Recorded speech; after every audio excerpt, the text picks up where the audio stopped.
تیسری صورت یہ ہے کہ اس انسان نے کوئی اس جانور پہ نام نہیں لیا کسی کا بھی ذبح کرتے ہوئے کیا اور غیر ذبح میں کیا، جانور ذبح کیا اس لیے کہ اللہ اس کا ثواب اس بزرگ کو پہنچائے، اللہ تعالیٰ اس کا ثواب حضور اقدس صلی اللہ علیہ وسلم کو پہنچائے، اللہ تعالیٰ اس کا ثواب میرے آباء و اجداد کو پہنچائے، ہمارے آباء و اجداد میں فلاں بزرگ گزرے تھے، اللہ اس کا ثواب حضرت کو پہنچائے، یہ بھی مستحب ہے، جائز ہی نہیں بلکہ ثواب کی بات ہے، کرنا چاہیے اپنے آباء و اجداد کے لیے بھی اور رسول اللہ صلی اللہ علیہ وسلم کے لیے ایصال ثواب کرنا صحیح احادیث میں ثابت ہے۔ حضرت علی رضی اللہ عنہ رسول اللہ صلی اللہ علیہ وسلم کی طرف سے ایصال ثواب کیا کرتے تھے، ہر سال 2 قربانیاں کرتے تھے، اور حضرت علی رضی اللہ عنہ سے پوچھا گیا تو انہوں نے کہا ایک تو اپنی طرف سے کرتا ہوں اور ایک رسول اللہ صلی اللہ علیہ وسلم کی طرف سے کرتا ہوں۔ 3 صورتیں ہو گئیں۔ چوتھی صورت جانور کے ذبح کی یہ ہے کہ مہمان کے طور پر کرے، کہ مہمان آ گئے، کوئی عقیدہ خراب نہیں، کچھ بھی نہیں، بالکل ٹھیک ہے، بلکہ سنت ہے۔ حضور اقدس صلی اللہ علیہ وسلم مہمانوں کی خدمت کرتے تھے۔ حدیث میں آیا ہے جب ان پہ وحی آئی ہے پہلی تو حضرت خدیجہ رضی اللہ عنہا نے عرض کیا کہ تقرأ الضیف، اور آپ تو مہمانوں کی عزت کرتے ہیں۔ یہ تو حضور اقدس صلی اللہ علیہ وسلم کا ساری زندگی معمول مبارک رہا ہے، اس میں کوئی حرج نہیں۔ تو اصل چیز دار و مدار اس پہ ہوا کہ اس ذبح کرنے والے کا عقیدہ کیا ہے۔ اگر ہے اس کے عقیدے میں گڑبڑ اور وہ سمجھتا ہے کہ اس جانور کو یہاں سے جا کر ذبح کر دوں اور اس سے وہ بزرگوں کی روح خوش ہوگی اور مجھے خدا کا قرب ملے گا اور میرے حالات نفع اور نقصان یہ بزرگ ٹھیک کر دیں گے، ان کی روح ٹھیک کر دے گی، یہ ذبیحہ مرتد کا ہو جائے گا۔ شاہ عبدالعزیز صاحب رحمۃ اللہ علیہ نے لکھا۔ اور ایک آدمی یہ کہتا ہے کہ وہاں پہ جو بھی فقیر غریب رہتے ہیں وہاں ذبح کر دیا جائے، بچے پڑھتے ہیں ان کو کھلا دیا جائے، بالکل ٹھیک ہے، اس پہ نہیں بحث کرنی چاہیے، وہ جو کر رہا ہے وہ صحیح ہے۔ اس سے زیادہ ہے تو پوچھ لیا جائے کہ بھئی اگر اس جانور کو ذبح کرنے کی بجائے 10 کلو آپ کہتے ہیں یہاں گوشت، تو 10 کلو گوشت خرید کے دے دیں، پھر کیا خیال ہے؟ فرق پتا چل جاتا ہے۔ وہ کہتا ہے جی گوشت دے دیں، کوئی عرض نہیں، گھر میں جانور ذبح کر لیتے ہیں، یہ گوشت وہاں پہنچا دیں، وہ اپنی نیت میں سچا ہے۔ لیکن اگر وہ اسی پہ اصرار کرے کہ نہیں وہاں جا کر جانور ذبح کرنا ہے، یہ بات گڑبڑ ہے، مشکوک چیزیں ہیں، بچنا چاہیے ان سے۔ اور کوئی آدمی حضور اقدس صلی اللہ علیہ وسلم کے لیے، اپنے آباء و اجداد کے لیے ایصال ثواب کرتا ہے، ضرور کرنا چاہیے۔ حدیث میں بہت چیزیں آئی ہیں۔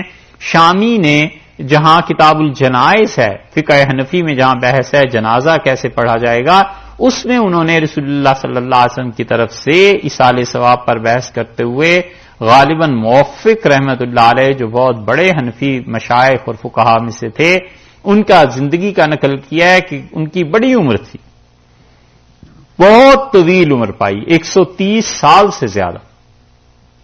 تو ان سے کسی نے پوچھا کہ رسول اللہ صلی اللہ علیہ وسلم کی طرف سے ذبح کرنا کیسا ہے؟ تو انہوں نے کہا انا رسول اللہ صلی اللہ علیہ وسلم کی طرف سے حج کرنا کیسا ہے؟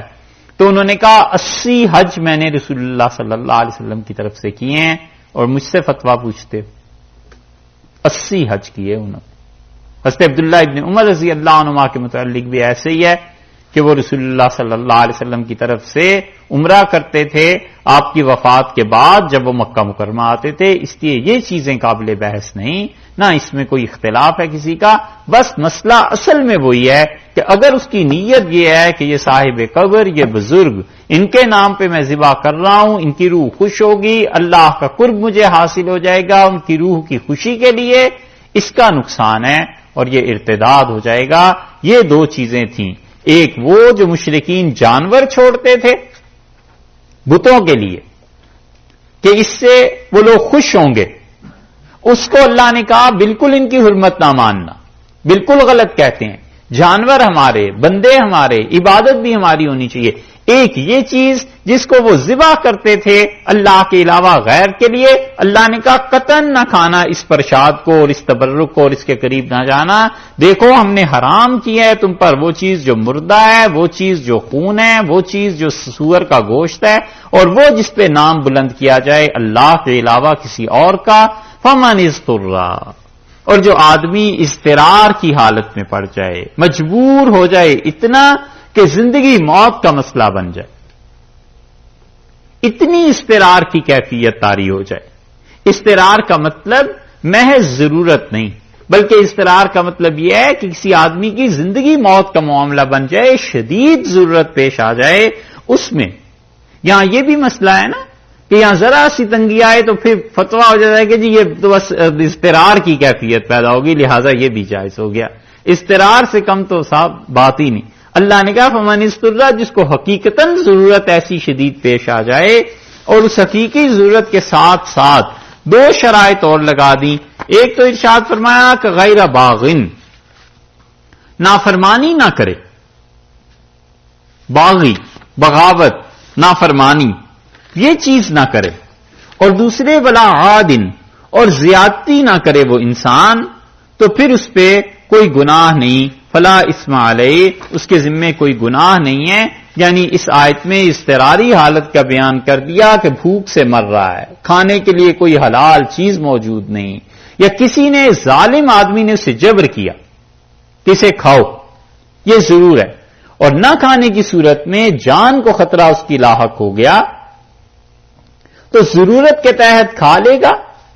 اور اس میں اجازت دی دو چیزوں کی کہ اسے گناہ نہیں ہے، ایک تو غیر باغن ولا عادن، تو غیر باغن کا مطلب یہ ہوا کہ بوقت ضرورت کھائے، بغیر ضرورت کے نہ کھائے۔ ولا عادن کا مطلب یہ ہے کہ جتنا اس کو، ایک تو وقت ہے ضرورت کا اور ایک چیز ہے ضرورت کی۔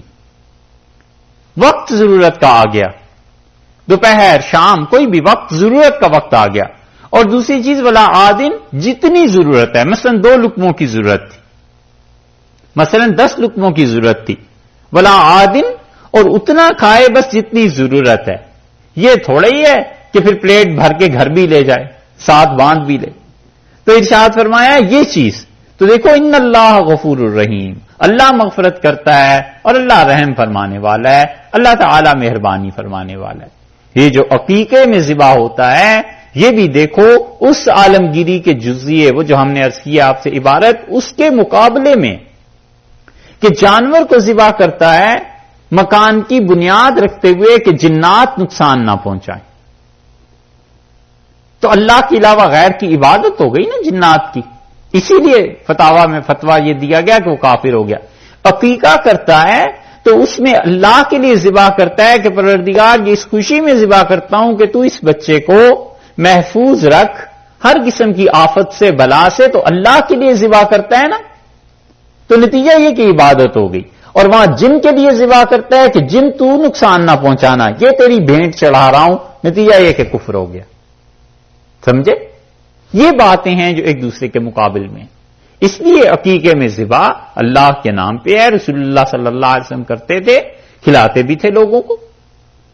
تو یہ ارشاد فرمایا کہ یہ 4 چیزیں اور 2 شرطوں کے ساتھ، غیر باغن ولا عادن فلا اسم علیہ، اس انسان پہ کوئی گناہ نہیں ہے، ان اللہ غفور الرحیم، اور پھر اللہ تعالیٰ اس کے باوجود بخشنے والا ہے، مہربان ہے، بار بار رحم کرتا ہے، بخشے گا اگر کوئی ایسی چیز بھی ہے تو۔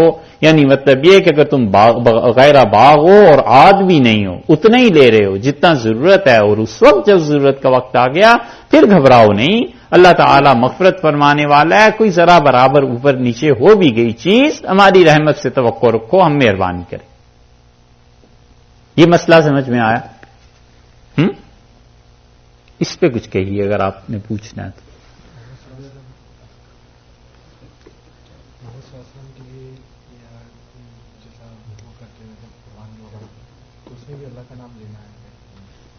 یہ میں بیان کر چکا، جو چیز نہیں بیان کی وہ بولو۔ ہاں، جو چیز میں نے اپنی طرف سے 5 چیزیں، اس کی ایک ایک حرف بیان کر دیا ہے، پھر بھی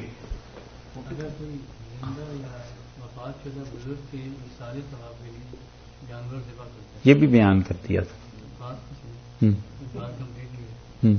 اور اس کی اصال ثواب کے لیے جو وہ ذبح کرتا ہے، اور اس کی نیت یہ ہے کہ ویسے تو اللہ کے لیے کر رہا ہے اس کو اصال ثواب کے لیے، لیکن اس کے دل میں یہ بھی آتا ہے کہ جب اصال ثواب ہوگا تو وہ بزرگ جو ہے نا ان کو خوشی حاصل ہوگی۔ یہ الگ بات ہے، بزرگ خوش ہوں گے، یہ الگ بات ہے، لیکن ان کی خوشی کی وجہ سے مجھے خدا کا قرب ملے گا یا مجھے اللہ کے قریب کر دیں گے، یہ نہیں ہونا چاہیے۔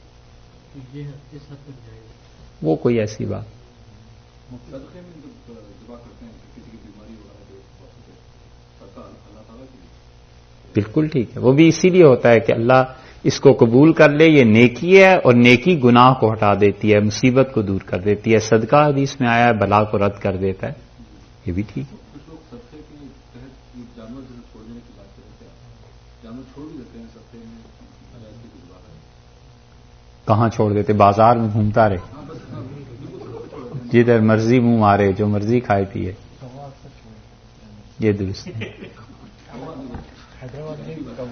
ان باتوں کو چھوڑ دو، مجھے یہ بتا کوا چھوڑتے ہیں یا امن کی فاختائیں چھوڑتے ہیں؟ مجھے یہ بتائیے جو بات میں نے کی ہے اس میں سے کوئی بات رہ گئی ہے؟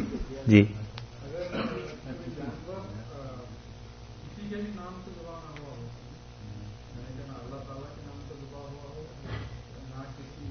حرام ہے وہ، جو اللہ کے نام پہ ذبح نہیں ہوا وہ ویسے بھی حرام۔ کہیے کہیے۔ پرساد کی بات کبھی کبھی جو ہے نا جو ہندو ساتھی یا جو بھی ہیں جیسے ہمارے تعلق میں بہار تو بھیج دیتے ہیں عید اور دیوالی کے موقع پر جو ہے نا کچھ مٹھائیاں وغیرہ دے دیتے ہیں، وہ غلط ہے۔ مٹھائی اور ایسی چیزیں جو بتوں کے نام کی ہوں وہ غلط ہے، وہ نہیں کھانی چاہیے۔ مفتی صاحب آپ کہہ رہے تھے کہ جو اپنے جانور کو کسی اپنے بزرگ کے نام پہ یا کوئی بت کے نام پر چھوڑ دیتے ہیں وہ جانور کھانے کا جائز ہے، حلال ہے، تو اگر کوئی جانور دکھ گیا جو بت کے نام پہ پکڑے تو ذبح کر کے کھا سکتے ہو؟ کیا دکھ گیا؟ کیا ہوا؟ جانور ایسا نظر آ جائے تو بغیر اجازت کے ویسے یہ بھی میں جواب دے چکا ہوں، میں نے اس میں کہا تھا کہ مالک سے اجازت لے کے اسے ذبح کر دے کہ بھائی تم نے تو چھوڑ دیا لیکن اجازت ہے ذبح کر لیں، کیونکہ وہ اس کی ملکیت سے نہیں نکلا، وہ اس کی ملکیت سے نہیں نکلا اور بت کسی چیز کا مالک نہیں نا۔ ٹھیک ہے، آگے دیکھیے۔ اگر ذبح اللہ کے نام پر کیا اور اس سے قبل یا بعد غیر کا نام لیا، مثلا یہ کہا کہ عقیقہ کا بکرا یا ولیمے کا دمبا یا جس کی طرف سے وہ ذبیحہ ہے اسی کا نام لیا، یا جن اولیاء کے لیے ایصال ثواب منظور ہے ان کا نام لیا تو یہ جائز ہے؟ اس کی صورت بھی میں نے بیان کر کہ وہ ذبح کر رہا ہے اللہ کے نام پہ اور کہتا ہے اللہ یہ عقیقے کے لیے کرتا ہوں، ذبح کر رہا ہے اور کہتا ہے اللہ اسے میری طرف سے یا میری اولاد کی طرف سے قبول فرما، یا وہ ذبح کرتا ہے اور کہتا ہے اللہ تیرے لیے ذبح کرتا ہوں اور اس کا ثواب فلاں کو پہنچا، یہ سب صورتیں جائز ہیں۔ وہ بات کہیے پوچھیے جو میں نے اب تک نہ کی ہو، میں تو ایک ایک لفظ واضح طور پہ کہا ہے۔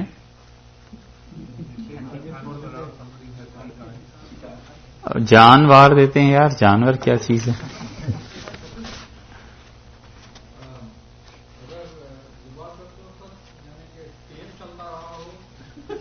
یہ باتیں اس سے آیت سے متعلق نہیں نہ، جو اس آیت میں نے کہا ہے وہ بتائیے۔ ٹیپ والی بات بھی جائز نہیں، اس لیے کہ فعل انسان کا ضروری، حتیٰ کہ ذبح کرنے والا جو ہے، جو ہاتھ ذبح کر رہا ہے اسے تکبیر پڑھنی چاہیے۔ سٹاف کم رکھتے ہیں نا تاکہ پیسے بچیں۔ صاحب یہ جو عقیقہ کا جو ذکر کرتے ہیں کچھ لوگ یہ کہتے ہیں کہ عقیقہ کرنے والے جس بچے کا عقیقہ ہوا اس کے والدین اس کا گوشت نہیں کھا سکتے، دوسرا گوشت لا کے سب کھا سکتے ہیں، طریقہ ہے کچھ سب کھا سکتے ہیں، اس کی ہڈیاں بھی توڑی جا سکتی ہیں۔ اچھا صاحب آگے چلیں، یہ آپ کی طرف سے آخری نا، باقیوں کی طرف سے تو نہیں۔ اچھا کہیے۔ اکثر عربے جو ہے میکڈونلڈس KFC کے پورے گوشت کھاتے ہیں، یہ اس کا تعلق اس آیت سے نہیں، وہ جب آئے گی سورہ مائدہ میں پھر بات کریں گے، پڑھانے دو یار۔ اچھا آگے دیکھیے صاحب، اللہ تعالیٰ نے ارشاد فرمایا ان الذین یکتمون ما انزل اللہ، جو لوگ چھپاتے ہیں اس وحی کو جو اللہ نے نازل کی۔ اب دیکھا آپ نے وہ وحی کون سی تھی؟ وہ یہی چیز کہ اللہ کے نام کے علاوہ غیروں پہ جو تم جانوروں کو ذبح کرتے ہو یہ جائز نہیں، اور یہودی بھی جانتے تھے، ان پر بھی وحی یہی تھی۔ اسی لیے سور کی حرمت کو اب تک بائبل میں ہے کہ اللہ نے منع کیا ہے اس چیز کو نہیں کھانا، اس کی گندگی کا بھی ذکر ہے کہ یہ چیز نہیں کھانی۔ تو اللہ تعالیٰ نے فرمایا ہے کہ وہ لوگ جو چھپاتے ہیں اللہ کے ان احکامات کو جو اللہ نے نازل کیے ہیں من الکتاب، کتاب میں، تورات میں، ویشترون، اور یشترون وہ ترجیح دیتے ہیں اس کے عوض میں یا حاصل کرتے ہیں بہی ثمنا قلیلا، تھوڑا سا فائدہ. یہ آیت پہلے بھی گزر چکی کہ وہ تھوڑے تھوڑے فائدے اس کے عوض میں حاصل کرتے ہیں. اولئک، ایسے لوگ، ما یاکلون، ہرگز کوئی چیز نہیں کھاتے، فی بطونہم، اپنے پیٹوں میں، الا النار، سوائے جہنم کی آگ کے کچھ نہیں بھرتے. وہ لوگ اگر اس امت کے ہیں تو وہ مسائل کو واضح طور پر نہیں کہتے. وہ آنے والے سے پوچھتے نہیں ہیں کہ صاحب یہ بکرا کس چیز میں لائے ہو، یہ دمبا کس چیز میں لائے ہو، کیونکہ اگر پوچھنے لگ جائیں تو پھر خانقاہوں میں ایسی آمدن نہ رہے، اور پھر لوگوں کو اگر تعلیم مل جائے تو لوگ اس تعلیم کو کسی اور طرح استعمال کریں. کتنے خانقاہیں اور مشائخ ایسے ہوں گے جن کی سجادہ نشین ایسے ہوں گے جن کے آباء و اجداد اللہ کے اچھے بندے جو گزر گئے ان کے ہاں مزارات پر بکرے، دمبے، اس قسم کی چیزیں لوگ لاتے ہیں، اور وہ کسی کو روک کے کہیں کہ بھیا یہ جو 5,000 کا، 4,000 کا، 2,000 کا بکرا دے رہے ہو، یہ 2,000 تم ہمیں نقد دے دو اور ہم اس سے کسی غریب آدمی کا بھلا کر دیں گے، کسی بچے کی تعلیم ہو جائے گی، کچھ کتاب چھاپ دیں گے، کسی بن بیاہی کا نکاح ہو جائے گا. یہ چیزیں کتنے لوگ اس کو سوچتے ہیں. اس لیے جب تعلیم ہو جاتی ہے اور صحیح تعلیم ہوتی ہے پھر اس کاروبار پہ زد پڑتی ہے. اور یہ یہودی ایسے ہی برے لوگ تھے کہ اپنے آپ پیسہ سمیٹتے تھے، جمع کرتے تھے، ان کے جو روائی تھے، اور اللہ کے احکامات کو چھپاتے تھے. اللہ نے فرمایا جو کوئی بھی چھپاتا ہے میرے ان احکامات کو جو میں نے کتاب میں نازل کیے ہیں اور اس کے عوض میں تھوڑے تھوڑے پیسے لیتے ہیں، اولئک ما یاکلون فی بطونہم، وہ اپنے پیٹوں میں نہیں بھرتے. بطون بطن کی جمع ہے نا، بطن کہتے ہیں نا پیٹ کو، تو بطون اس کی جمع ہے. الا النار، سوائے جہنم کی آگ کے. ولا یکلمہم اللہ، اور اللہ ہرگز ان سے کلام نہیں کرے گا یوم القیامت، قیامت کے دن. اللہ کلام ان سے قیامت کے دن نہیں کرے گا، یعنی نرمی اور محبت سے کوئی بات نہیں کرے گا، لعنت اور پھٹکار کی بات وہاں ہوگی. ولا یزکیہم، اور اللہ ان کا تزکیہ نہیں کرے گا، یعنی اللہ کے ہاں تزکیہ ایسے بھی ہے کہ خدا اپنی رحمت سے معاف کر دے، اور اللہ کے ہاں تزکیہ ایسے بھی ہے کہ مومن انسان ہے، گناہ گار ہے، ناپاک ہو گیا، گناہ کر لیے، جہنم کی آگ نے اس کی ناپاکی کو دور کر دیا، پاک ہو گیا. لیکن یہ اللہ کے حکموں کو چھپانے والے اور خدا کے دین کو بدلنے والے یہ اتنے ظالم ہیں کہ جہنم کی آگ بھی ان کا تزکیہ نہیں کرے گی، ہمیشہ ہمیشہ وہاں رہیں گے. وَلَهُمْ عَذَابٌ عَلِيمٌ، اور ان کے لیے عذاب ہے، دردناک عذاب. اولئک الذین، یہ وہ لوگ ہیں، نشتروا الضلالۃ بالہدی، جنہوں نے گمراہی کو ترجیح دی ہدایت کے مقابلے میں، گمراہی کو خرید لیا اور جو ہدایت اللہ نے دی تھی کتاب کے ذریعے سے اس کو بیچ دیا. والعذاب بالمغفرہ، اور مغفرت کے مقابلے میں عذاب کو خرید لیا، اللہ کی بخشش کے مقابلے میں عذاب کو ترجیح دی. وجہ اس کی کیا تھی؟ وجہ وہی ثمن قلیل، پیسہ، مال. اس لیے مذہبی رہنما جو ہوتے ہیں نا، جب مال ان کے ہاتھ میں آ جائے تو دین کی تباہی آ جاتی ہے. الا یہ کہ کسی کو اللہ کا خوف ہو واقعی، تو پھر اسے پتا ہوتا ہے کہ یہ پیسہ میرا نہیں، یہ اللہ کا ہے اور مجھے خدا کے ہاں جا کے اس کا جواب دینا ہے، یہ لوگوں کی امانت ہے، پھر تو وہ ٹھیک خرچ ہوتا ہے. وگرنہ جب مذہبی رہنما مالدار بن جاتے ہیں تو اپنے پیسے کے ذریعے سے پھر اپنی حکمرانی لوگوں پر جماتے ہیں. حالانکہ اصول یہ تھا کہ اللہ تمہارا اور ہمارا سب کا حاکم ہے، جو اللہ کا فیصلہ ہے وہ مجھے بھی منظور ہے، تمہیں بھی منظور ہونا چاہیے. اللہ نے فرمایا ہے ایسے لوگ والعذاب بالمغفرہ، اللہ کے عذاب کو خریدتے ہیں، مغفرت کو بیچ دیتے ہیں، ترجیح دیتے ہیں عذاب کو مغفرت پر. فما، سو کیا ہی، اصبرہم، ان کا صبر ہے، علی النار، جہنم. کتنی جرت ہے ان کی جہنم پہ، کیا صبر کرتے ہیں وہ جہنم پہ. مطلب جہنم کی آگ اور اس پہ صبر، کتنی بڑی بات ہے جو یہ لوگ کر رہے ہیں اور انہیں نہیں پتا. ذالکا، یہ اس لیے بأن اللہ، کہ اللہ نے نزل الکتاب، کتاب کو نازل کیا، بالحق، بالحق، سچائی کے لیے، للحق، با جو ہے وہ یہاں لام کے معنی میں آ رہا ہے کہ اللہ نے کتاب کو نازل کیا بالحق للحق، یعنی اللہ نے سچائی کے لیے کتاب کو نازل کیا تھا۔ کتاب سے کیا مراد ہے؟ یہاں پر بعض حضرات نے کہا کہ کتاب سے مراد تو اس میں جنس ہے، یعنی جو بھی کتاب خدا نے نازل کی ہے وہ اسی لیے نازل کیا ہے کہ حق کو واضح کرے، چاہے وہ قرآن ہے وہ بھی اسی لیے نازل ہوا ہے کہ حق بات واضح ہو جائے۔ انجیل نے بھی اپنے زمانے میں یہی کام کیا، تورات بھی اسی لیے اللہ نے نازل کی تھی۔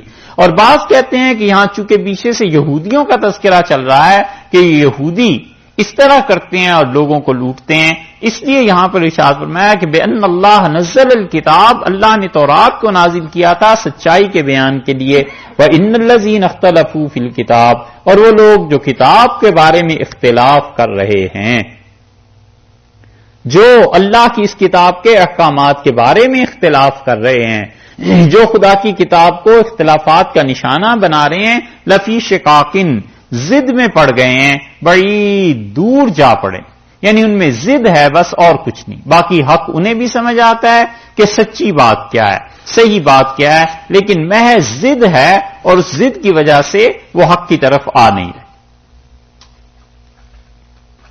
ٹھہر چائے پی لیں پھر اس کے بعد شروع کریں۔ عقیدے کی بحث کے بعد اللہ تعالی نے کچھ امور کا بیان کیا ہے جو عمومی طور پر نیکیاں ہیں، اور کچھ امور اللہ نے ایسے ارشاد فرمائے ہیں جن کا تعلق عام مسلمانوں سے ہے کہ وہ لوگ یہ اچھے اچھے کام کرتے رہیں اور اس سے غافل نہ ہوں، اور امور مصلحہ میں سے جن امور سے، جن کاموں سے انسان کی اصلاح اور اچھائی ہوتی رہتی ہے، ان میں سے روزے کا ذکر اللہ نے خاص طور پہ اس کے بعد کی آیات میں کیا ہے۔ اللہ تعالی نے فرمایا ہے کہ لیس البر ان تولوا وجوہکم قبل المشرق والمغرب، اور نیکی یہ نہیں ہے کہ تم لوگ اپنے چہروں کو پھیر دو قبل المشرق، مشرق کی طرف، والمغرب یا کہ مغرب کی طرف۔ اس کے ترجمے میں جو دقت پیش آئی ہے پرانے حضرات کو، جن کے علم میں یہ چیز نہیں تھی کہ عیسائی سمت کی پرستش کرتے ہیں اور جہت اور طرف اس کی بھی پرستش کرتے ہیں، یہاں پر سوال یہ پیدا ہوا کہ اللہ نے یہ جو فرمایا ہے کہ نیکی یہ نہیں ہے کہ تم مشرق اور مغرب کی طرف منہ کرو، بلکہ نیکی یہ ہے کہ جو اللہ پر ایمان لایا اور آخرت پر، تو اس کا کیا مطلب ہوا؟ پھر وہ کہتے ہیں مشرق اور مغرب کی طرف اگر قبلہ ہے، قبلے کی طرف منہ کرنا تو یقیناً نیکی ہے، پھر اللہ تعالیٰ نے یہ کیوں فرمایا؟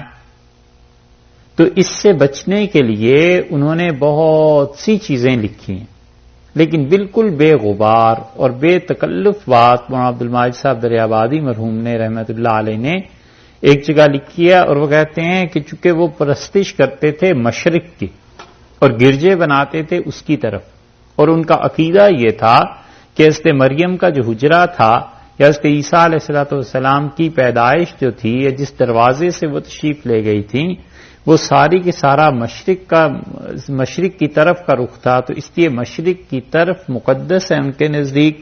تو اللہ نے کہا کہ لیس البر ان تولوا وجوہکم قبل المشرق والمغرب، اور نیکی یہ نہیں ہے کہ تم مشرق کی طرف منہ کرو اور مغرب کی طرف منہ کرو، بلکہ ہم تمہیں بتائیں ان جہتوں کی، ان سمتوں کی پرستش اصل نیکی نہیں، ولکن البر، حقیقی نیکی تو وہ ہے من آمن باللہ، جو انسان اللہ پر ایمان لائے۔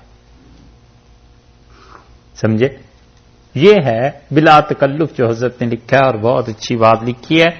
یہ جو آیت کریمہ ہے اس کے متعلق حدیث میں آتا ہے کہ جس نے اس آیت پر عمل کر لیا اس انسان نے اپنے ایمان کو مکمل کر لیا، اور فقہا نے اس آیت پہ لکھا ہے کہ 16 حکم اس آیت سے ثابت ہوتے ہیں، اور وہ کہتے ہیں مفسرین کہ یہ آیت دین کے بہت بڑے اصولوں میں سے ایک اصول ہے کہ اللہ نے فرمایا نیکی یہ ہے کہ من آمن باللہ، جو کوئی ایمان لائے اللہ پر، یعنی عقیدے سے بات شروع کی ہے کہ سب سے بڑی نیکی تو یہ ہے کہ تم اللہ پر ایمان لاؤ، کیونکہ اللہ پر جب کوئی ایمان لائے گا تو اس کے بعد رسالت پر، تقدیر پر، کتابوں پر، فرشتوں پر، ہر چیز پہ ایمان لاتا چلا جائے گا، اور یہ نیکی اسے اللہ کے ہاں بہت مقبول بھی بنائے گی، تزکیہ بھی ہو جائے گا اور جنت میں بھی داخلہ ہو جائے گا۔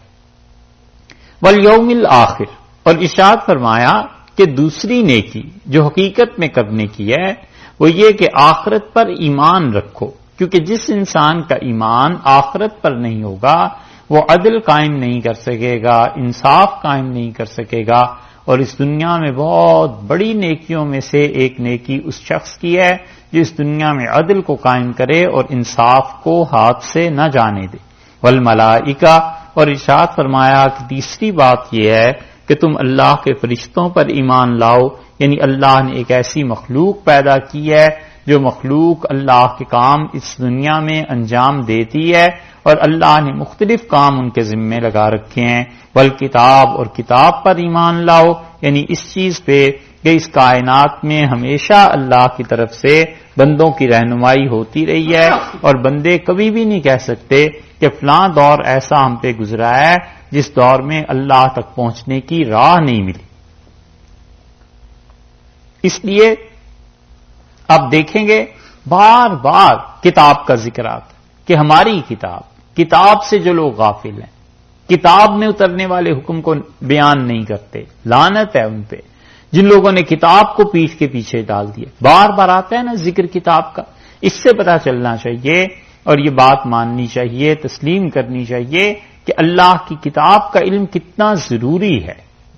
اب تک 20 مرتبہ خدا کی کتاب کا آیا ہے کہ وہ لوگ ایسے ہیں انہوں نے کتاب کو پسے پشت ڈال دی، وہ لوگ ایسے ہیں جو کتاب میں نازل کردہ حکم کو نہیں بتاتے، وہ لوگ ایسے ہیں جو کتاب کو چھپاتے ہیں، آیا ہے نا بار بار۔ تو اس سے معلوم ہوتا ہے کہ خدا کی کتاب، اور وہ بھی پھر اس اعتبار سے حکم بڑھ جاتا ہے کہ یہ تو اللہ کی آخری کتاب ہے، لاسٹ ایڈیشن ہے، اس کے بعد تو کسی کتاب نے آنا نہیں ہے، تو پھر اس سے جو غفلت کریں گے ان کا کیا ہو؟ انسان سوچے تو قرآن سے غفلت کوئی چھوٹا سا جرم نہیں۔ آپ اسے مثال سے یہ سمجھیں کہ ایک بچہ غلطی کرتا ہے، غلط کام کرتا ہے، کتابیں پھاڑ دیتا ہے، اٹھا کر پھینک دیتا ہے، اور اس کا ٹیچر یہ کہتا ہے کہ میں آپ کے باپ سے شکایت کروں گا اور میں انہیں کہوں گا بلا کے کہ آپ کے بچے نے کتابوں کے ساتھ یہ حرکت کی، تو بچے کا خون خشک ہو جاتا ہے یا نہیں؟ اپنا زمانہ یاد کریں کہ جب وہ کہتے تھے تمہارے گھر میں یہ شکایت ہوگی تو کیا بیتتی تھی کہ گھر والے کیا کہیں گے۔ اللہ نے یہ بات قرآن پاک کے متعلق کہی، اور اللہ تعالی نے فرمایا ہے کہ قیامت میں وقال الرسول، رسول اللہ صلی اللہ علیہ وسلم اپنی امت کی شکایت کریں گے اور یہ کہیں گے کہ اللہ ان ھذا قومی، یہ میری امت ہے، اتخذ القرآن مہجورا، انہوں نے قرآن کو بیکار چیز سمجھ کے پھینک دیا تھا، اس سے تعلیم حاصل نہیں۔ یہ شکایت اس امت کی 17ویں پارے میں رسول اللہ صلی اللہ علیہ وسلم ہماری شکایت اللہ سے کریں گے کہ اللہ میری یہ امت ہے، ایسے نالائق ہیں، انہوں نے تیری کتاب کو فضول بیکار چیز سمجھ کے چھوڑ دیا تھا۔ آپ بتائیے اس پہ اگر اللہ کا غصہ ہوگا تو اس کو کون برداشت کرے گا؟ یہ شکایت کوئی چھوٹی سی؟ کیوں نہیں لوگ اسے سمجھتے؟ یہ ہے بات۔ اس لیے ہر جگہ کتاب کتاب کتاب اللہ بار بار کہتے ہیں، کیونکہ جب آدمی سوچ سمجھ کے اسے پڑھتا ہے اور اس کی تعلیم حاصل کرتا رہتا ہے تو زندگی تینوں طرح محفوظ رہتی ہے، عقیدے کے اعتبار سے بھی، عمل کے اعتبار سے بھی، اور اخلاقیات کے اعتبار سے بھی، کہ انسان اپنی شخصیت کی تعمیر کرتا رہتا ہے۔ اس لیے ارشاد فرمایا کہ والکتاب، اور وہ لوگ جو کتاب کو مانتے ہیں، اصل نیکی تو ان کی ہے، والنبیین، اور انبیاء علیہ الصلوۃ والسلام پر ایمان رکھتے ہیں، یعنی سارے نبیوں کو مانتے ہیں۔ یہ نہیں ہے کہ نبوت کا سلسلہ حضرت موسیٰ علیہ الصلوۃ والسلام پہ ختم کر دیں، بلکہ ان کے بعد بھی چلتے ہیں۔ اور عیسائیوں میں تو اکثریت ان کی، بلکہ تقریباً سارے عیسائی حضرت عیسیٰ علیہ الصلوۃ والسلام کی رسالت کے کیا وہ تو خدائی کے قائل تھے، تو حضرت موسیٰ علیہ الصلوۃ والسلام تک کی رسالت کو وہ بھی مانتے ہیں، اور اس کے بعد جو اصل رسالت حضور اقدس صلی اللہ علیہ وسلم کی یہودیوں اور عیسائیوں کو ماننی چاہیے تھی، اس کا انکار کرتے ہیں۔ تو اللہ نے فرمایا ہے کام تو کرنے کے یہ ہیں، نیکی تو یہ ہے کہ جو ان 5 چیزوں پر ایمان لاتا ہے، اللہ پر، آخرت پر، فرشتوں پر، کتاب پر اور انبیاء علیہ السلام پہ، 5 چیزیں تو یہ ہو گئی۔ اس کے بعد عملی زندگی کے لیے کہا ہے کہ عمل تم نے کیا کرنا ہے، وہ آت المال علی حبہ، اور مال کو خرچ کرتا ہے اس کی محبت کے باوجود۔ یہ حب ہی میں ضمیر ہے نا، اس کی محبت، تو اس سے کیا مراد ہوئی؟ مال کی محبت اور اللہ تعالی کی محبت، دونوں ترجمے کیے ہیں، دونوں تفسیریں ہوئی کہ اللہ کی محبت میں مال کو خرچ کرتا ہے، اللہ کے لیے اپنے پیسے کو خرچ کرتا ہے کہ میرا مالک مجھ سے راضی ہو، اللہ تعالی خوش ہو۔ اور بنیادی طور پر یہ اسی وقت خرچ ہوتا ہے جب انسان اللہ کی محبت کو چکھے ہوئے ہو اور اللہ کی محبت کا احساس ہو کہ مالک کی کتنی کرم نوازی ہے، تو اس لیے اللہ کی محبت میں مال کو خرچ کرتا ہے ایک، اور دوسری تفسیر یہ کی گئی کہ مال کی محبت ہونے کے باوجود اسے اللہ کی راہ میں خرچ کرتا ہے۔ ہر آدمی میں مال کی محبت ہوتی ہے، اللہ نے رکھی ہے، کوئی عیب نہیں، کوئی برائی نہیں، لیکن مال کی محبت اس وقت عیب اور برائی بن جاتی ہے جب مال کی محبت میں انسان دین کو تباہ کرنے لگے، دین کو توڑنے لگے۔ گھر میں بیماری ہے اور کوئی مر رہا ہے اور مال اس کے پاس ہے اور یہ اس بیماری کا علاج کرا سکتا تھا، اب مال کی محبت اتنی غالب آ گئی کہ بہن بھائی مر رہے ہیں اور یہ مال کو بالکل سینت کے رکھے ہوئے اور ایک کوڑی خرچ نہیں کرتا، وہ مال کی محبت بری ہے، وگرنہ بنیادی طور پہ ہر انسان کو ہوتی ہے۔ اللہ نے فرمایا اس مال کی محبت کے باوجود وہ لوگ خرچ کرتے ہیں۔ حدیث میں آیا ہے، رسول اللہ صلی اللہ علیہ وسلم سے پوچھا گیا اللہ کے رسول ہم اپنا مال کب خرچ کریں؟ حضرت صلی اللہ علیہ وسلم نے فرمایا جب تمہیں اس کا خوف ہو کہ میرا مال کم ہو جائے گا اس وقت اللہ کی راہ میں خرچ کرو، اور اس وقت زیادہ مشکل آدمی کے لیے ہوتی ہے، نفس پہ بوجھ پڑتا ہے، اس لیے اپنے نفس پہ بوجھ ڈالتے رہنا چاہیے، بس اتنا بوجھ ڈالے رکھے کہ نفس تھوڑا سا تنگ ہوتا رہے اور اس کو مہلت نہ ملے، اتنی عبادت کرتا رہے کہ جسم تھوڑا تھوڑا تھکنے لگے تاکہ نیند آئے، سوئے اور اطمینان ہو کہ اللہ کی کچھ عبادت اللہ ہی کی توفیق سے ہوگی۔ پیسہ خرچ کرے ضروریات زندگی کے بعد اتنا کہ تھوڑا سا نفس پہ بوجھ پڑے کہ کافی خرچ کر دیا ہے تم نے، تو اللہ کے لیے خرچ کرے۔ اس لیے فرمایا اللہ کی محبت میں خرچ کرتے ہیں یا مال کی محبت کے باوجود وہ خرچ کرتے ہیں ذوی القربا، اپنے رشتہ داروں پر۔ سب سے پہلا مصرف بتایا ہے کہ جہاں تمہاری رشتہ داری ہے وہاں مال کو خرچ کرو، اپنے رشتہ دار وہ سب سے زیادہ ڈیزرو کرتے ہیں، مستحق ہیں، اسی لیے رسول اللہ صلی اللہ علیہ وسلم نے فرمایا وابدأ بمن تعول، جہاں سے تیرا آغاز ہوتا ہے رشتہ داری میں وہاں پر اپنے مال کو خرچ کرو، اپنے کنبے اپنے قریبی لوگوں کو دیکھے اور جہاں انہیں ضرورت ہے وہاں مال کو خرچ کرے، بھائی ہیں، بہنیں ہیں، بھتیجے ہیں، بھتیجیاں ہیں، بھانجے بھانجیاں ہیں، نانا ہیں، دادا ہیں، یہ ننیال ددیال، یہ جتنے خاندان کے لوگ ہیں مال کو اللہ کے لیے خرچ کرے۔ اگر اللہ نے توفیق دی ہو ہر ایک کو تھوڑا تھوڑا کچھ نہ کچھ کرتا رہے تاکہ ان کی طرف سے اسے دعائیں بھی ملتی رہیں گی۔ اور سب سے بڑا فائدہ مال کا خرچ کرنے کا یہ ہے جو رسول اللہ صلی اللہ علیہ وسلم نے دو باتیں ارشاد فرمائیں، کچھ بھی اس پیسے کے خرچ کرنے میں نہ ہوتا۔ تو کمال کی بات رسول اللہ صلی اللہ علیہ وسلم نے 2 ارشاد فرمائیں۔ آپ نے فرمایا تم پیسے کو خرچ کرو تطفئ غضب ربکم، تمہارے پروردگار کا غصہ، اس کا غضب جو تمہارے گناہوں کی وجہ سے بھڑک رہا ہوتا ہے ٹھنڈا ہو جاتا ہے، اللہ کے غضب کو ٹھنڈا کر دیتا ہے ایک، اور دوسرے فرمایا وَأَمِّيتَ السُّوءَ، اور مال کا خرچ کرنا تمہیں ذلت کی موت سے بچائے گا۔ بہت مرتبہ آدمی ذلت کی موت سے مر جاتا ہے، اللہ معاف فرمائے اور اللہ اپنی پناہ میں رکھے، اور سب سے بدترین ذلت کی موت تو کفر ہے، کہ کوئی آدمی کفر میں مر جائے، اس سے زیادہ ذلیل موت اور کسی کی کیا ہوگی؟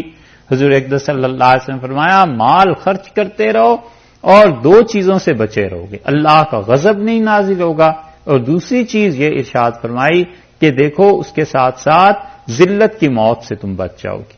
کتنے ہی کام انسان ایسے کرتا ہے کہ خدا کا غضب نازل ہو جانا چاہیے تھا، چوری کرتا ہے خدا کا غضب ہو جانا چاہیے تھا، اور کتنے بےہودہ کام اور پیسے خرچ کرتا رہے، اللہ کا غصہ ٹھنڈا ہوتا رہتا ہے، کیونکہ اس آدمی کی ایک حیثیت اللہ کے ساتھ ہے اپنے تعلقات میں، اور ایک حیثیت اس کی مخلوق کے ساتھ ہے۔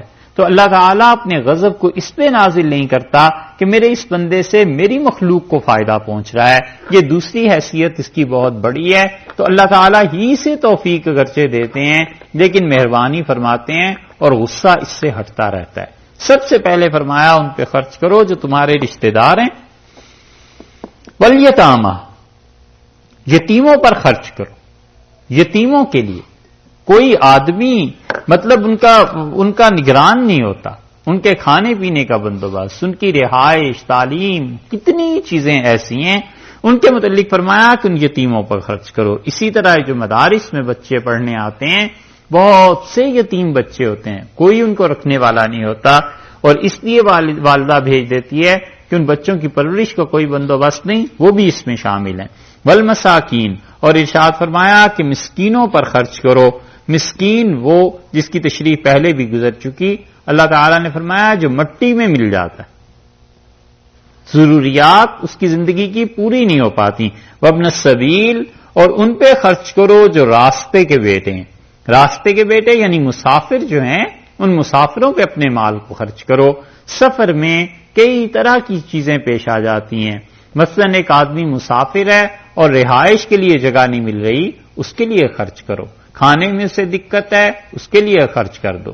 راستے میں اس کے پیسے گم ہو گئے، اس کی مدد تم کر دو۔ اسی طرح سفر میں اسے کوئی چیز ضرورت کی پیش آ گئی اور اس کے پاس پیسے نہیں کہ ضروریات زندگی پوری کر سکے، اس میں تم خرچ کرو۔ یہ سارے مصارف اللہ نے بتائے ہیں۔ آپ دیکھیے اس آیت میں کتنی جامعیت ہے، کتنی چیزیں خدا نے جمع کر دی ہیں۔ اسی لیے حدیث میں آیا ہے کہ تم میں سے جو اس آیت پر عمل کر لے اس نے اپنے ایمان کو مکمل کر لیا۔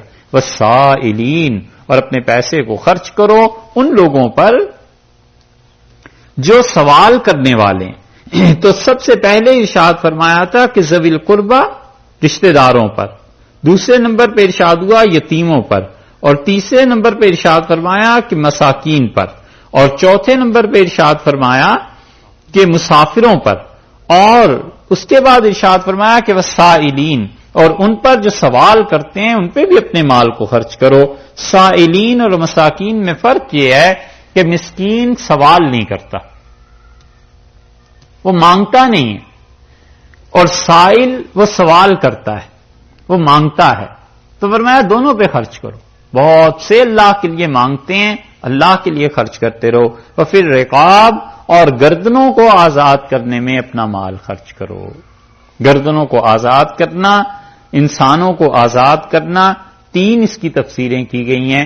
ایک تفسیر تو یہ کی گئی کہ قیدیوں کو آزاد کرانے میں اپنے مال کو خرچ کرو۔ بہت سے عرب ایسے ہیں جن میں یہ بڑی خوبی ہے کہ وہ اپنے زکوٰۃ کا مال خرچ کرتے ہیں قیدیوں کو آزاد کرانے میں۔ رمضان میں لاکھوں روپے اور کروڑوں روپے وہ خرچ کرتے ہیں کہ قیدیوں کو دو اور قیدیوں کو آزاد کراؤ۔ یہ ہے وفی الرقاب، اور گردنوں کا آزاد کرنا۔ دوسری تفسیر یہ کی گئی کہ غلاموں کو آزاد کرو، وہ تو خیر اس زمانے میں ہے نہیں۔ اور تیسری تفسیر یہ کی گئی کہ جو لوگ قرض میں دب گئے ہیں ان کی گردنوں کو آزاد کرو۔ اسی لیے حنفی فقہا نے زکوٰۃ کا اپنے رشتہ داروں کے علاوہ سب سے اچھا مصرف انہوں نے یہ لکھا ہے کہ زکوٰۃ کے مال سے قرض ادا کیا جائے لوگوں کا۔ وہ کہتے ہیں سب سے زیادہ ثواب اس چیز میں ہے، کیونکہ اللہ نے یہاں بھی یہ ارشاد فرمایا ہے، سورہ توبہ میں انشاءاللہ پڑھیں گے، وہاں بھی یہی ہے۔ اللہ تعالیٰ نے فرمایا وہ پھر رقاب، اور گردنوں کو چھڑاؤ جس چیز نے یعنی قرض نے انہیں لے لیا ہے۔ اسی لیے رسول اللہ صلی اللہ علیہ وسلم نے مستقل تعلیم دی ہے، اس پارے کے آخر پہ بھی آ جائے گی، اور سورہ بقرہ کے آخر پہ کہ ارشاد فرمایا ہے کہ قرض ادا کرتے رہو لوگوں کی، ایک جگہ آتا ہے جو یہ چاہے کہ اللہ اسے مہلت دے دے، یعنی خدا اس پہ اپنا عذاب نہ نازل کرے، اور خدا اسے ڈھیل دے دے کہ وہ نیکی کر لے، توبہ کر لے، اسے چاہیے کہ جس سے اس نے قرض لینا ہے اسے ڈھیل دے دے۔ اسی لیے ایک اور جگہ ہے، رسول اللہ صلی اللہ علیہ وسلم نے فرمایا ایک آدمی بس یہ کہتا تھا اور قرض معاف کر دیتا تھا اور کہتا تھا کہ ممکن ہے اللہ بھی مجھے معاف کر دے، تو جب وہ مرا اور اللہ کے پاس پہنچا تو اللہ تعالی نے فرمایا کہ ہم نے اس بندے کو معاف کیا اس کے اس جملے کی وجہ سے کہ اس نے کہا تھا لعل اللہ ان یتجاوز عنا، ممکن ہے خدا مجھے بھی معاف کر دے، تو اس نے میرے بندوں کو معاف کیا، میں نے بھی اسے معاف کیا۔ اس لیے یہ ہے گردنوں کا چھڑانا، قرضے کو ادا کرنا، اور خود اسی لیے رسول اللہ صلی اللہ علیہ وسلم کا اپنا طرز عمل بھی یہی تھا کہ کوئی آدمی شکایت کرتا تھا قرض کے بوجھ کی تو آپ مالکان کو بلا کے کہتے تھے کہ اس کا قرض مجھ سے لے لینا، یہ میرے ذمے، حتیٰ کہ فرماتے تھے جاؤ اپنی ضرورت کی چیزیں لے لو اور میرا حوالہ دے دو، میرا کہہ دو کہ وہ پیسے قرض کے ہیں اور وہ ادا کر دیں گے۔ اور حضرت صلی اللہ علیہ وسلم کی وفات ہوئی ہے اس حال میں کہ ان پہ قرض باقی تھا۔ رسول اللہ صلی اللہ علیہ وسلم کی وفات کے وقت ان پہ قرض باقی تھا اور بعد میں وہ ادائیگی ہوئی ہے۔ حضرت عائشہ حضرت خدیجہ رضی اللہ عنہا کہتی ہیں کہ رسول اللہ صلی اللہ علیہ وسلم کا انتقال اس حال میں ہوا کہ ہمارے گھر میں چراغ نہیں تھا، تو رات کو بیماری تھی، بڑی دقت پیش آتی تھی، چیزیں نظر نہیں آتی تھی، تو میں حضرت صلی اللہ علیہ وسلم کی کوئی چیز یہودی کے پاس لے گئی، گروی رکھی اور تیل لے کے آئی تاکہ چراغ چلائیں۔ تو کسی نے پوچھا ام المومنین رضی اللہ عنہا سے کہ آپ لوگوں کے گھر میں تیل نہیں ہوتا تھا؟ تو انہوں نے کہا تیری ماں تجھے روئے، ہمارے پاس اگر تیل ہوتا تو ہم کھانا پکا کے نہ کھا لیتے، ہمارے پہ 3 چاند ایسے گزر جاتے تھے کہ سوائے 2 سیاہ چیزوں کے ہمارے گھر میں کچھ نہیں ہوتا تھا، ایک کھجوریں اور ایک پانی۔ اس نے کہا پانی کیسے سیاہ ہوتا تھا؟ تو انہوں نے کہا جب فاقہ آئے تو پھر پانی بھی سیاہ لگتا ہے، آنکھیں پھری ہونا، تو ارشاد فرمایا پھر پانی بھی سیاہ لگتا ہے، ایسی حالت۔ لیکن اس کے باوجود رسول اللہ صلی اللہ علیہ وسلم یہ فقر اختیاری تھا، لوگوں کو دیتے رہے، لوگوں کے قرضے ادا کرتے رہے، لوگوں کو کہتے رہے میرے نام سے لے لو تمہاری ضروریات پوری ہو جائیں، اور پھر رقاب اور گردنوں کے آزاد کرنے کے لیے مال خرچ کرو۔ 11 چیزیں ہو گئیں، وَإِقَامَ الصَّلَاةِ، اور نماز قائم کرو۔ یہ آ گئی اب عملاً بدن کی، جسم کی بات کہ جسمانی عبادت کیا ہو۔ سب سے پہلے عقیدہ آیا، عقیدے کے بعد مالی عبادت آ گئی، مالی عبادت کے بعد اب جانی عبادت آ گئی کہ جسم سے اقام الصلاۃ، نماز قائم کرو، یہ سب سے بڑی عبادت۔ وآت الزکاۃ، اور زکات دو۔ اس پہ مفسرین کہتے ہیں کہ اس کا مطلب یہ ہے کہ اوپر جو مال خرچ کرنا ہے وہ زکات کے علاوہ ہے، وگرنہ قرآن نے دوبارہ کیوں زکات کا ذکر کیا ہے؟ تو جو نفل ہے اس میں بھی، اسی لیے رسول اللہ صلی اللہ علیہ وسلم فرمایا کہ وفی المال حق سوی الزکاۃ، لوگوں زکات کے علاوہ بھی تمہارے مال میں حصہ بنتا ہے، یعنی لوگوں کا حصہ اور بھی بنتا ہے زکات کے علاوہ بھی۔ وآت الزکاۃ، اور زکات کو ادا کرو۔ یہاں تک ہو گئی بات جسمانی مالی عبادت کی اور اس کے ساتھ ساتھ عقیدے کی۔ اب اس کے بعد اگلی بات ارشاد فرماتے ہیں کہ اور جو تم نے نیکی کے کام کرنے ہیں یا کرو گے ان میں سے یہ ہے کہ اخلاقیات پہ آگے، والموفون بعہدہم، اور وہ لوگ جو پورا کرتے ہیں اپنے وعدوں کو، اذا عاہدوا، جب وہ وعدہ کر لیں تو اپنے وعدے کو پورا کرنے والے، یہ ہے اخلاقیات کا حصہ۔ تو گویا عقیدہ آ گیا، مالی عبادت آ گئی، جانی عبادت آ گئی، اور اس کے بعد اب اخلاقیات پہ بھی آ گئی بات کہ والموفون بعہدہم اذا عاہدوا، اور جب وہ وعدہ کرتے ہیں تو اپنے وعدے کو پورا کرتے ہیں۔ اس لیے حکم یہ ہے کہ وعدے کو اگر کرے تو پورا کرے، اور اگر وعدہ کرتے ہوئے اندر یہ بات تھی کہ میں نے اسے پورا نہیں کرنا اور اسے میں پورا نہیں کروں گا، محض زبان سے دھوکہ دے رہا ہے، تو پھر یہ کبیرہ گناہ ہے۔ فقہاء نے کبائر کی فہرست میں سے لکھا ہے، کیونکہ دوسرے کو دھوکہ دے رہا ہے نا، تو بات صاف کرے، اس وعدے وعید کی باتوں میں نہ آئے کہ اسے پتہ ہے اندر سے میں نے نہیں پورا کرنا اس وعدے، وہ خام خواہ دوسرے کو دھوکہ دے رہا ہے۔ والموفون بعہدہم اذا عاہدوا، اللہ نے فرمایا اور وعدے کو پورا کرنے والے جب وہ وعدہ کریں۔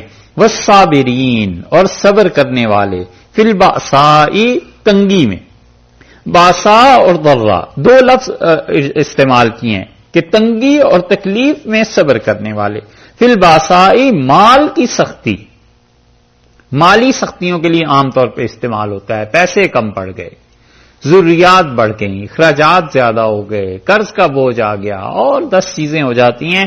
اللہ نے فرمایا اس حال میں جو صبر کرتے ہیں، اپنے کام کو، مشن کو نہیں چھوڑتے اور اس کو برداشت کرتے ہیں حوصلے کے ساتھ. والضراء اور جب جسمانی طور پر تکلیف پہنچ جاتی ہے اس میں بھی صبر کرتے ہیں. جسمانی طور پہ تکلیف آ گئی، کوئی مصیبت آ گئی، بیماری آ گئی، کوئی چیز آ گئی ایسی جو مستقل، جیسے کسی انسان کو شوگر ہو جاتی ہے، یہ بھی ایک مستقل بیماری ہے. فریکچر ہو گیا کسی ہڈی کا، یہ بھی ایک بیماری ہو گئی.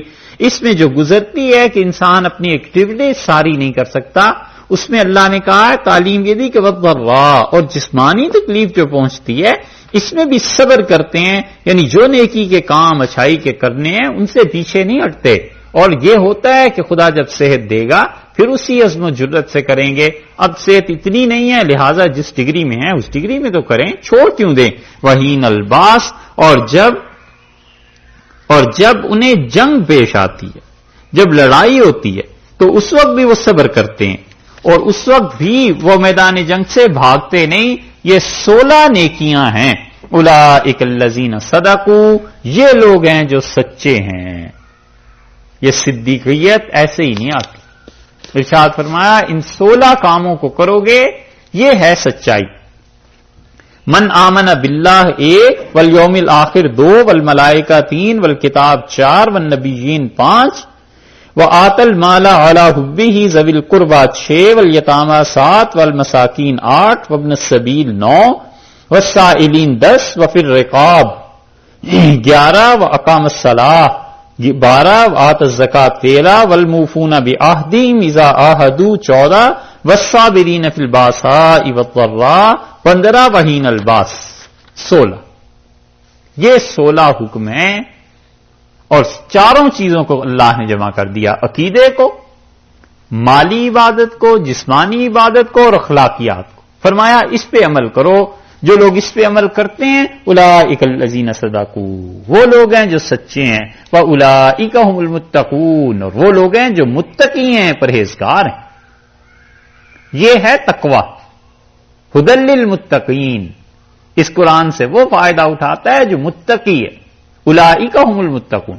ارشاد فرمایا یہ جن کی طرف اشارہ ہوا ہے یہ کام کرنے والے متقی لوگ ہیں، یہ پرہیزگار ہیں. اللہ کے اصل بندے تو یہ ہیں.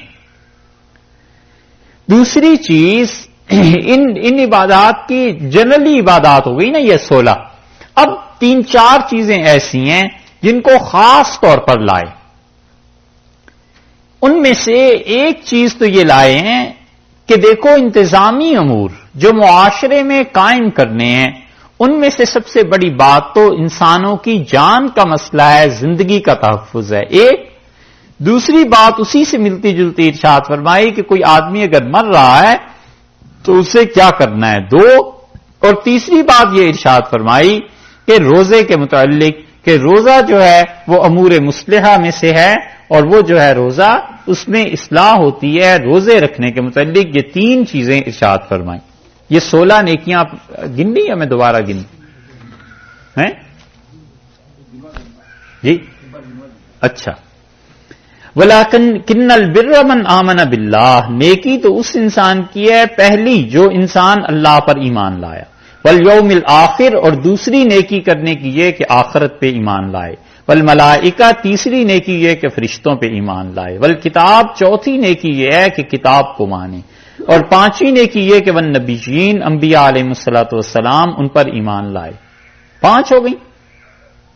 وآت المال علی حبہ ذوی القربى اور وہ مال کو اللہ کی محبت میں یا مال کو اس کی محبت ہونے کے باوجود خرچ کرتا ہے اپنے رشتہ داروں پہ. 6 والیتامى اور یتیموں پہ خرچ کرتا ہے. 7 والمساکین اور مسکینوں پہ خرچ کرتا ہے. وابن السبیل اور ان پر خرچ کرتا ہے جو راستے میں ہیں یعنی جو مسافر ہیں. والسائلین اور ان پر خرچ کرتا ہے جو سوال کرتے ہیں. 10 ہو گئی. اور پھر رقاب اور ان پہ خرچ کرتا ہے گردنیں آزاد کرنے میں، یعنی قرض لوگوں کے چکانے میں، یا یہ کہ لوگوں کو قید سے رہائی دلانے میں، 11 وَأَقَامَ الصَّلَاةَ اور 12ویں نیکی یہ کہ نماز قائم کرو، وَآتَ الزَّکَاةَ 13ویں یہ کہ زکات دو، وَالْمُوفُونَ بِعَہْدِهِمْ إِذَا عَاهَدُوا 14ویں نیکی یہ ہے کہ جو وعدہ کرتے ہیں اس کو پورا کرتے ہیں، وَالصَّابِرِينَ فِي الْبَأْسَاءِ وَالضَّرَّاءِ اور وہ جو صبر کرتے ہیں مالی سختیاں جب پیش آتی ہیں اور جب جسمانی تکالیف زندگی میں پیش آتی ہیں۔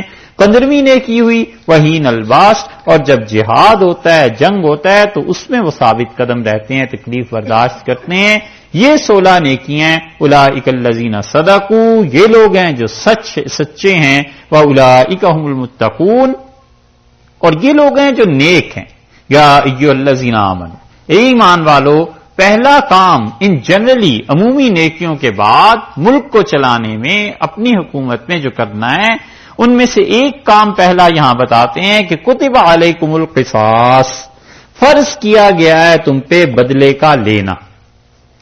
کتبہ کا جو لفظ ہے نا اس کا مطلب ضروری قرار دیا گیا، فرض کیا گیا، اور بعض مفسرین نے لکھا ہے کہ قرآن میں جہاں بھی کتبہ کا لفظ آیا ہے اس کا مطلب ہے کہ یہ کام فرض ہے، ضروری ہے، کرنا ہے، اسے کوئی آپشنل نہیں۔ کتب علیکم القصاص اللہ نے بدلہ لینا برابری کی بنیاد پر۔ قصہ اصل میں کہتے ہیں پاؤں کی جو چاپ ہوتی ہے نا، اس آدمی جب چلتا ہے تو اس کے چلنے کو، اور پھر جب لوٹتا ہے اپنے پاؤں کے نشانات دیکھ کے، مثلا ایک آدمی گزرا اور پھر اسے راستہ یاد نہیں رہا کہ اس جنگل میں کون سا راستہ تھا، پھر اپنے ہی نشانات کو دیکھ کے واپس آتا ہے نا، یہ ہے قصہ، لوٹنا، واپس آنا۔ تو قصاص کو قصاص اس لیے کہا گیا کہ جو فعل اس نے دوسرے کے متعلق کیا تھا وہی فعل اس پہ بھی واپس آ گیا، اس نے قتل کیا تھا وہی قتل اس پہ لوٹ آیا۔ کتب علیکم القصاص فی القتل اللہ نے ضروری قرار دیا ہے قصاص کا لینا، بدلے کا لینا قتل کے معاملے میں۔ الحر بالحر اور آزاد آدمی کو قتل کیا جائے گا آزاد کے مقابلے میں، والعبد بالعبد اور غلام کو قتل کیا جائے گا غلام کے مقابلے میں، والانثى بالانثى اور عورت کو عورت کے مقابلے میں قتل کیا جائے گا۔ یہ ہے قانون قصاص کا۔ تفصیلات تو اس کی فقہ کی کتابوں میں ہیں، وہ تو یہاں بیان ہو بھی نہیں سکتی۔ بنیادی طور پر بات یہ ہے کہ یہودیوں کے ہاں قصاص کے علاوہ کوئی چیز تھی ہی نہیں، قتل ہی تھا، اور عیسائیوں کے ہاں کوئی قانون ہی نہیں تھا، معافی تھی۔ اب جب اسلام آیا جس نے آخر تک رہنا تھا دنیا کے رہتے تک، اللہ کا حقیقی دین، اس نے دونوں چیزوں کو جمع کر دیا، بتلایا کہ اگر قتل ہو جائے تو اس کے عوض میں قتل بھی ہے، اور دوسری چیز یہ ہے کہ تم پیسے لے کے اس قاتل کو معاف کر سکتے ہو، اس کا نام ہے دیت۔ تو ارشاد ہوا اسی لیے کہ دیکھو قتل کے معاملے میں ایسے عرب جو تھے ایک دوسرے کو جو قتل کرتے تھے تو اس میں وہ برابری کی بنیاد نہیں رکھتے تھے۔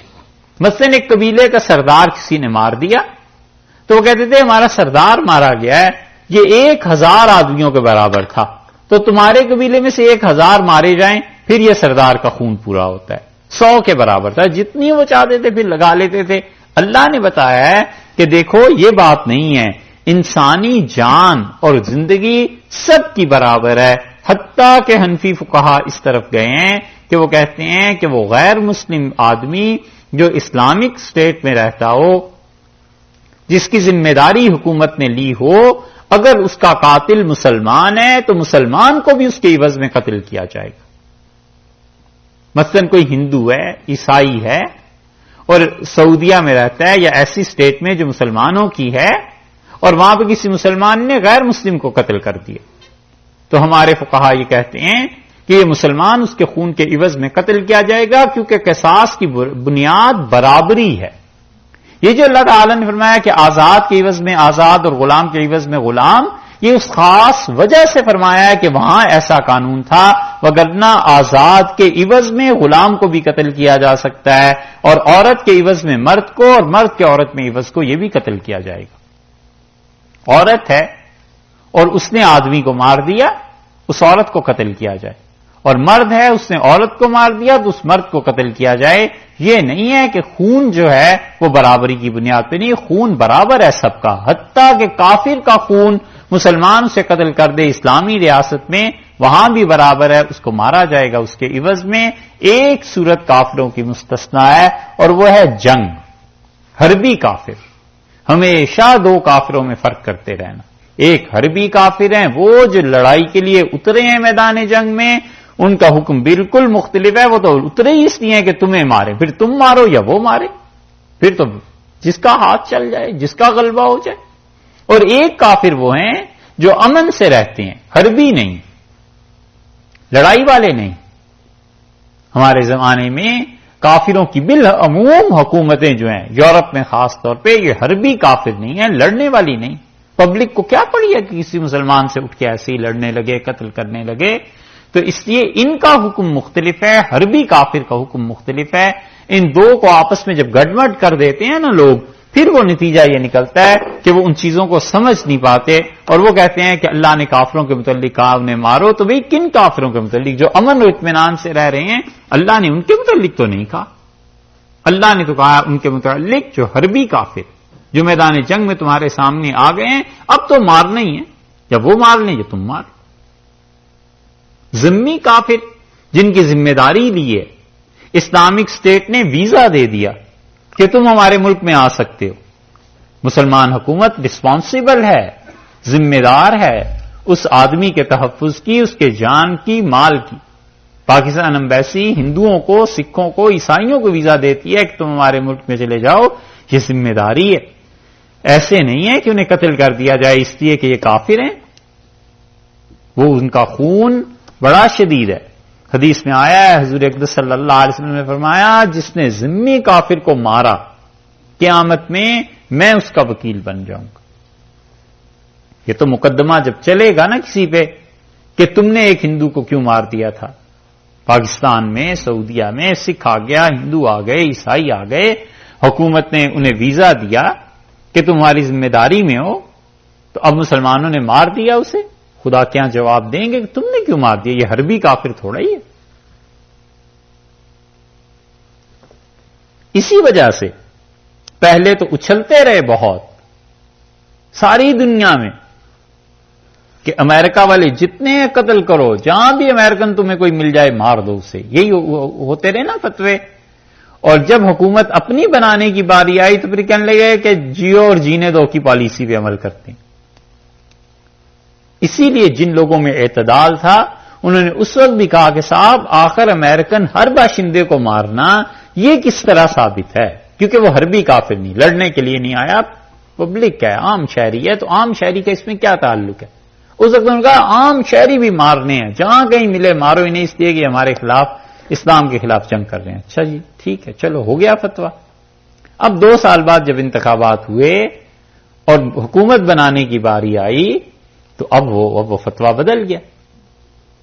مولانا عبد الماجد دریابادی رحمت اللہ علیہ اور مفتی کفایت اللہ صاحب رحمت اللہ علیہ حج پہ گئے، دونوں اکٹھے، اور دونوں ظاہر ہے اپنے اپنے فیلڈ کے ماسٹر تھے، چوٹی کے لوگ تھے۔ تو حضرت کے فتاوی میں لکھا ہے کفایت المفتی میں، دونوں کی بحث ہوئی، اور شپ میں گئے تھے نا، تو وہاں لکھا ہوا ہے کہ کافر محض اپنے کفر کی بنیاد پر اس کا خون جائز ہے یا نہیں۔ یہ دونوں فاضل حضرات تھے، بحث کرتے رہے، خلاصہ اس کا یہ نکلا کہ کافر اگر محض اپنی کفر کی وجہ سے قابل قتل ہے تو رسول اللہ صلی اللہ علیہ وسلم نے سارے کافروں کو حجاز مقدس میں قتل کیوں نہیں کروا دیا؟ حضرت ابوبکر، حضرت عمر رضی اللہ عنہ کے دور میں ہمیشہ مسلمانوں کے ساتھ کافر، یہودی، عیسائی مشترک معاشرے ہی رہے ہیں نا۔ اگر محض کفر کی وجہ قتل کی وجہ محض کفر ہے تو پھر تو سب کو قتل کرا دینا چاہیے تھا، ایسے نہیں ہوا۔ قتل کی وجوہ اور ہیں، وہ حرب ہے، جنگ ہے، دھوکہ ہے، قصاص ہے کہ کسی کافر نے کسی مسلمان کو وہ اور چیزیں، لیکن محض کفر اس کی علت نہیں ہے کہ کافر کا خون بہا دیا جائے۔ اس لیے حنفی فقہا نے یہ جو لکھا ہے، حضرت عمر رضی اللہ عنہ کے فیصلے کے مطابق لکھا ہے اور حضرت عمر رضی اللہ عنہ کا فیصلہ بھی یہی تھا کہ اگر کافر کو مسلمان قتل کر دے گا، ذمہ ہو، جس کا ذمہ داری جس کی اسٹیٹ نے لی ہوئی ہے، تو مسلمان کو اس کے عوض میں قتل کیا جائے گا۔ یہ وہ قوانین ہیں جس کی تعلیم نہیں ہے نا، تو نتیجہ یہ کہ انگریزوں کے سامنے، ان کے سامنے کسی کے بھی ہماری پکچر کلیئر نہیں۔ وہ کہتے ہیں تم تو ہمیں مارتے ہی ہو، تم تو ہمیشہ ہی یہ کہتے ہو کہ ہمیں مار دو گے۔ انہیں سمجھانا چاہیے ایسی بات نہیں، تاکہ وہ اسلام کو سمجھیں، اللہ کے دین کو سمجھیں اور مسلمان ہو جائیں۔ اللہ تعالی نے فرمایا ہے کہ والانثى بالانثى۔ اچھا، تو اس لیے یہ جو ترتیب ہے نا کہ آزاد کے بدلے میں آزاد، غلام کے بدلے میں غلام اور عورت کے بدلے میں عورت ماری جائے گی، یہ اس وجہ سے کہ اس وقت حالات ایسے تھے، اس معاملے میں آیت ایسے نازل ہوئی ہے، وگرنہ کوئی بھی کسی کے عوض میں قتل کیا جائے گا، جو بھی قاتل ہے اس کی گردن اتاری جائے گی۔ قتل خود کیا چیز ہے، اس پہ بھی فقہا کا اختلاف ہوا ہے، اور قتل میں بہت سی ڈیفینیشنز اس کی گئی ہیں کہ کوئی تیز دھار آلہ لوہے کا لے کے مارنا، بالعموم اس طرف گئے ہیں۔ پھر اور بھی اس کی صورتیں آ گئی ہیں کہ گولی سے مارا جائے تو کیا ہے، تیر سے مارا جائے تو کیا ہے، لیکن فقہ کی کتابوں میں سب کچھ ہے۔ فمن عفی لہ، سو جس قاتل کو، یہ ترجمہ مشکل ہے تھوڑا سا، فمن سو جو کوئی، مراد قاتل ہے، قتل کرنے والا، عفی لہ، اس کو معافی مل جائے، عفیہ معاف کیا جائے، لہو وہی قاتل، جس قاتل کو معافی مل جائے، من اخیہ، اپنے بھائی سے، یعنی جس کو تم نے قتل کیا تھا وہ بھی تمہارا بھائی ہی تھا۔ دیکھا، انسانیت کی قدر تو مشترک تھی نا، کیسا مناسب لفظ اللہ نے استعمال فرمایا یہاں پہ۔ اللہ نے کہا جس قاتل کو رعایت مل جائے، معافی مل جائے اپنے بھائی کی طرف سے، مقتول کی طرف سے، یعنی اس کے وارثوں کی طرف سے، شیئن، ذرہ برابر کچھ بھی وہ معافی دے دیں، یعنی وہ یہ طے کر لیں کہ اچھا ہم اپنے عزیز کے عوض میں تمہیں قتل تو نہیں کرتے، تم دیت ادا کر دو، پیسے ادا کر دو، یا پیسوں پہ بات آئی تو انہوں نے کہا اچھا تھوڑے پیسے ادا کر دو، زیادہ نہیں تو فاتباع بالمعروف، تو چاہیے کہ قاعدے کے مطابق اس کی پیروی کی جائے، وَأَدَاءٌ إِلَيْهِ بِإِحْسَانٍ، اور جو ادائیگی کی جائے گی قاتل کی طرف سے رقم کی وہ نیکی کے ساتھ ہونی چاہیے، جو معاہدہ ہو گیا ہے اس معاہدے کے مطابق بات پوری کرتی جائے۔ دیت کتنی ہونی چاہیے؟ 100 اونٹ رسول اللہ صلی اللہ علیہ وسلم نے فرمائے تھے۔ پھر وہ 100 اونٹ کس درجے کے ہونے چاہیے، یہ بھی فقہ کی کتابوں میں ہے کہ 1 اونٹ 20 اونٹ کس سال کے ہوں گے، 20 کس سال کے ہوں گے، اس طرح 4 یا 5 کیٹیگریز کی گئی ہیں۔ اور امام ابو یوسف رحمۃ اللہ علیہ کا فتویٰ اس بارے میں بہت زبردست ہے۔ امام ابو یوسف رحمۃ اللہ علیہ نے فرمایا کہ دونوں آدمی فریقین مل کے جس چیز پر متفق ہو جائیں وہی دیت۔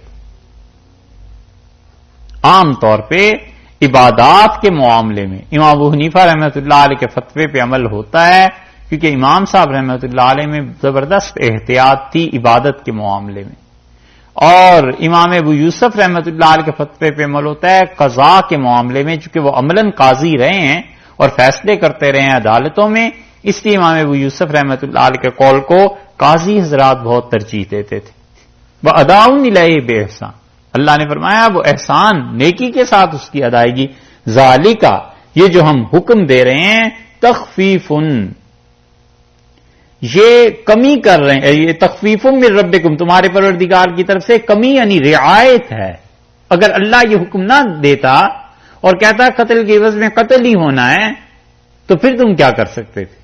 ہم نے یہ جو کہہ دیا ہے کہ قتل کی بجائے پیسے پہ بھی لین دین پہ بات ہو سکتی ہے، تخفیف من ربکم، تمہارے پروردگار کی طرف سے یہ تمہیں چھوٹ ہے جو دی جا رہی ہے، ورحمۃ، اور اللہ کی رحمت ہے، فمن اعتدی بعد ذالک، اور جو کوئی اس کے بعد حد سے بڑھ جائے، قتل بھی کر دے عوض میں اور کہے پیسے بھی دو، ہو سکتا ہے نا، کسی چھوٹے آدمی نے بڑے آدمی کو کسی قبیلے کے مار دیا، اب وہ کہتا ہے ان چھوٹوں سے کہ پیسے بھی دو اور تمہارے اس آدمی کو قتل بھی کریں گے، یہ حد سے بڑی ہوئی صورتیں ہیں۔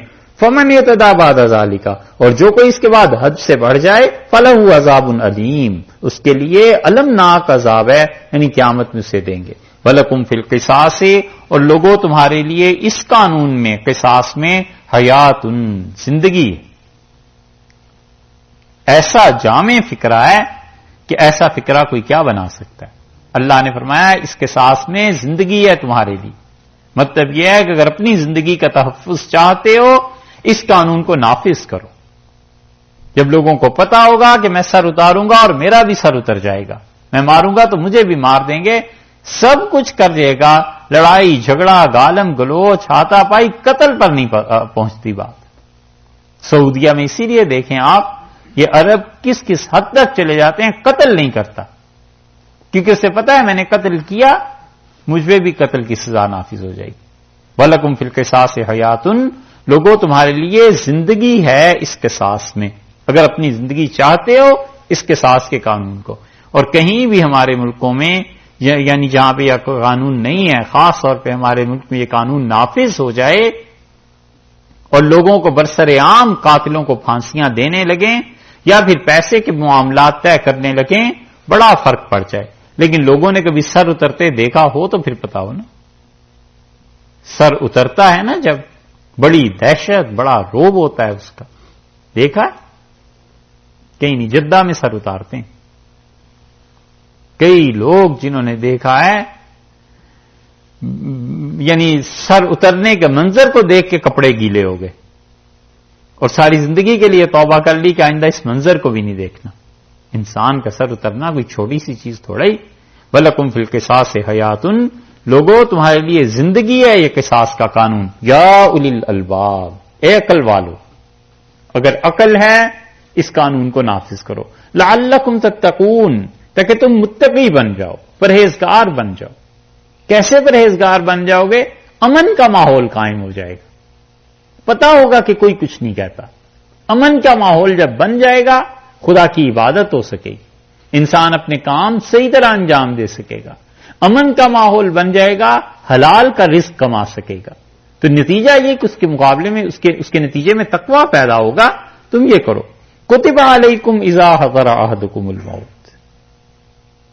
دوسری بات ارشاد فرمائی کہ تمہارے لیے یہ ضروری قرار دیا گیا. چلیے صاحب کل انشاءاللہ اس کو بیان کریں.